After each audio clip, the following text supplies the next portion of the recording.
हमारे काम की बताइए।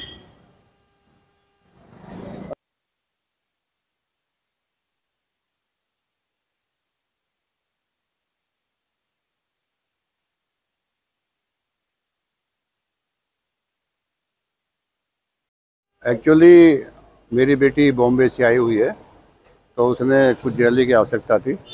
बोले पापा लॉकर ऑपरेट करना है।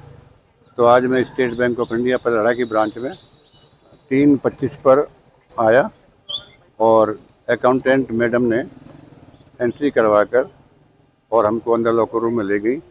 वहाँ पर उन्होंने मेरी चाबी भी ले ली और अपनी चाबी दोनों लगा के और लॉकर को खोल दिया।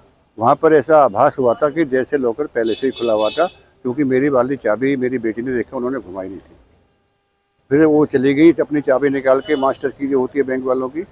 फिर इसके बाद हमने लॉकर का दरवाज़ा हटाया और वहाँ पर देखा तो पूरा लॉकर खाली था, उसमें कुछ भी नहीं था। और इसमें मेरी बेटी का ज्वेलरी थी, पत्नी की थी, मेरे बेटे का जो अमेरिका में है उसका एक रिंग था, $6,000 की थी, वो डायमंड रिंग थी, महंगी रिंग थी, लगभग 5 लाख की।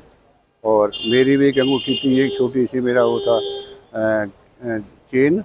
और एक मेरा 250 ग्राम का चांदी का एक मोनूमेंट की तरह से था, जो स्टेट बैंक ने 25 साल की नौकरी पूरी करने पर मुझको दिया था। इसके अतिरिक्त चांदी के सिक्के थे, एक के पैकेट थे, कुछ 2 हो 3 हो, 5 के नोट के पैकेट थे, 1-2 जो भी होंगे, और ऐसे ही छोटा मोटा आइटम। और मैं समझता हूँ कुल मिलाकर के 15-20 लाख के बीच का ये टोटल आइटम होना चाहिए। 20 भी हो सकता है, 22 भी हो सकता है, काफ़ी बड़ा नुकसान है। और सर, हम जानना चाहेंगे कि आपने क्या एक्शन लिया है और बैंक के जो भी अधिकारी हैं उनका क्या एटीट्यूड है?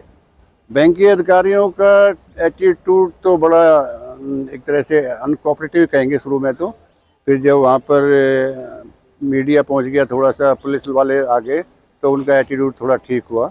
अदरवाइज तो बिल्कुल बोले आप ले गए होंगे निकाल के, और आपके तो मतलब चाबी आप ही से चल खुलेगा, ये तो लगा हुआ लॉकर था, दूसरा कैसे खोल सकता है। इस तरह से उन्होंने कोई सहानुभूति या कोई उसमें इंक्वायरी करने के बजाय उन्होंने हमको ही हरेस करने का प्रयास किया।